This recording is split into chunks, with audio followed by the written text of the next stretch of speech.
विश्वभरि रहनुभएको मण्डली परिवारलाई म पास्टर करण श्रेष्ठको तर्फबाट ख्रीष्ट येशूको नाउँमा जय मसीह भन्न चाहन्छु।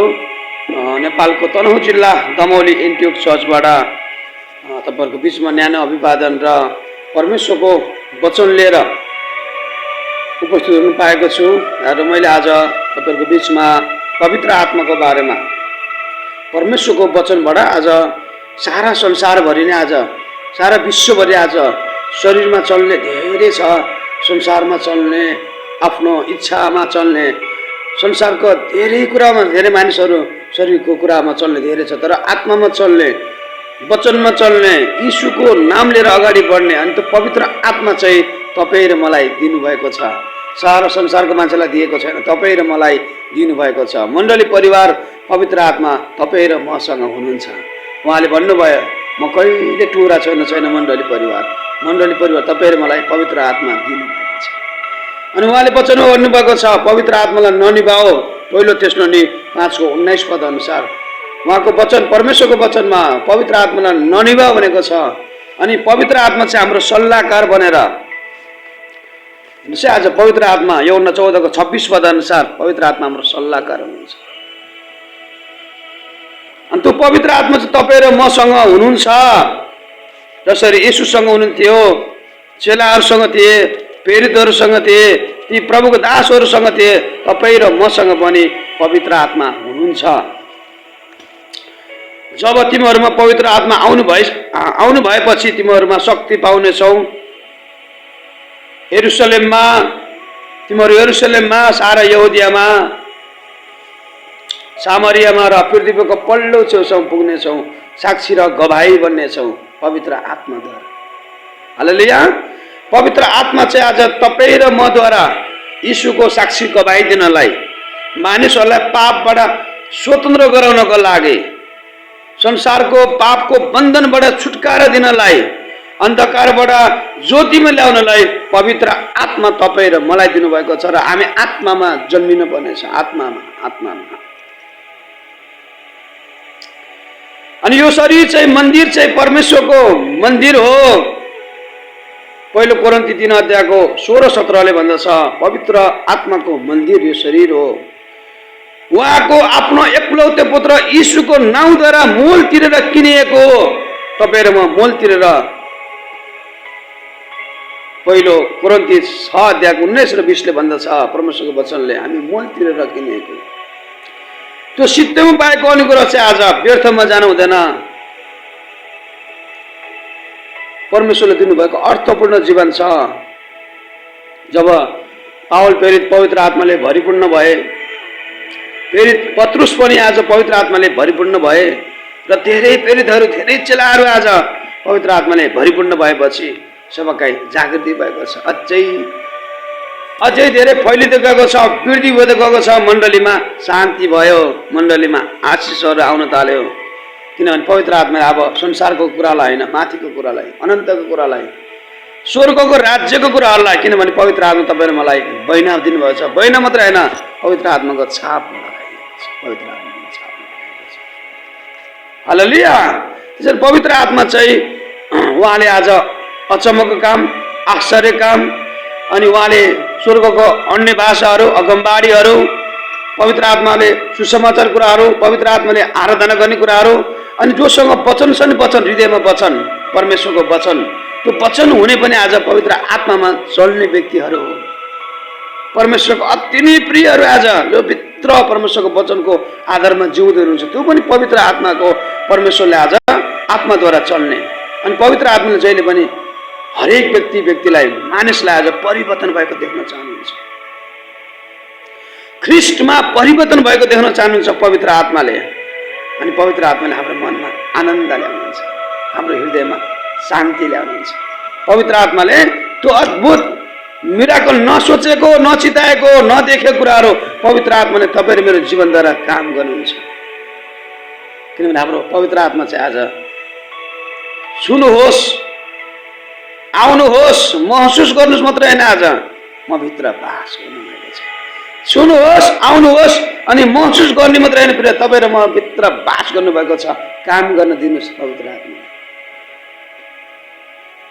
2026 मा यति धेरै पवित्र आत्माले काम गर्न चाहनुहुन्छ तपाईहरु मेरो जीवनमा।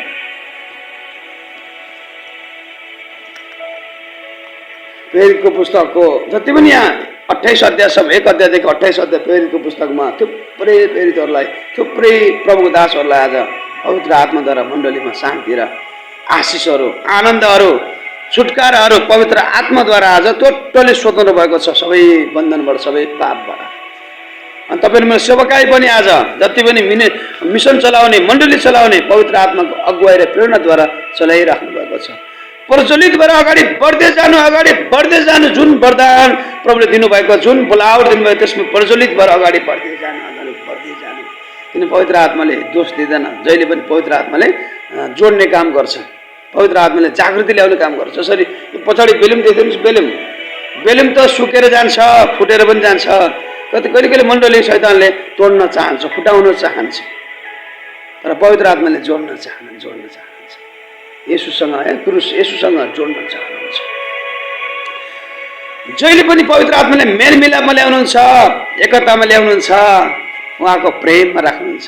हालेलुया, ख्रीष्टको प्रेम।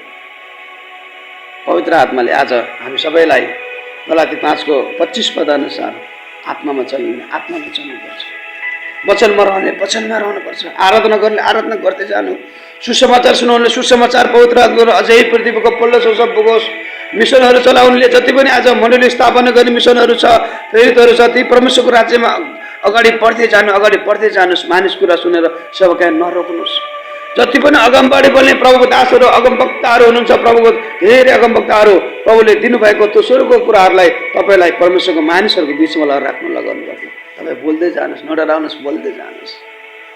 तपाईँलाई स्वर्गको भाषा परमेश्वरले त्यो अन्य भाषा र अन्य भाषाको उल्था गर्ने वरदान दिनु। तपाईँ परमेश्वरको राज्यको महिमा हुने काम गर्दै जानुहोस्, उहाँलाई खुसी पार्दै जानुहोस्। तपाईँलाई प्रार्थना गर्ने पवित्र आत्माले धेरै प्रार्थना गरेर लगाउनु भएको छ। धेरै बिरामीहरूको बिचमा गएर, धेरै मानिसहरूको बिचमा गएर आज छुटकाराको लागि तपाईँ पवित्र आत्माले प्रार्थना गर्दै जानुहोस्, घुँडा टेक्दै प्रार्थना गर्दै जानुहोस्। तपाईँ थकित हुनुहुन्छ, मान्छेलाई खुसी पार्दा कति बडा पीडा हुनुहुन्छ। तपाईँले भने जस्तै आज जीवन जिउन पाउनु भएको छैन, त्यस्तो साँचो आराधना जिउन पाउनु भएको छैन, साँचो प्रभुलाई स्तुति गर्न पाउनु भएको छैन, समय पाउनु भएको छैन। तपाईँले पवित्र आत्मा घुँडा टेकेर तपाईँ प्रभुसँग रहनुहोस्, प्रभुसँग समय बिताउनुहोस् अनि उहाँको अभिषेक र सामर्थ्य माग्नुहोस्। नझर्किकन प्रभु दिने प्रभु हुनुहुन्छ। पवित्र आत्मा जसले विश्वास गरेर बप्तिस्मा लिए पिता पुत्र पवित्र आत्मा नाममा ती प्रियहरूसँग पवित्र आत्मा हुनुहुन्छ। हालेलुया। येशूसँग पनि हेर्नुहोस् है, येशूसँग पनि पवित्र आत्माले उहाँले आज सामर्थ्य अन्तिमसम्म उहाँले भन्नुभयो, म पवित्र आत्मा तिमीहरूलाई छोड्नेछु र तिमीलाई टुक्रा छोड्ने छैन।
हेर्नुहोस् है, आज पवित्र आत्मा यूहन्ना 14:26 पद अनुसार पवित्र आत्मा हाम्रो सल्लाहकार हुनुहुन्छ। अनि त्यो पवित्र आत्मा चाहिँ तपाईँ र मसँग हुनुहुन्छ। जसरी येशूसँग हुनुहुन्थ्यो, चेलाहरूसँग थिए, प्रेरितहरूसँग थिए, ती प्रभुको दासहरूसँग थिए।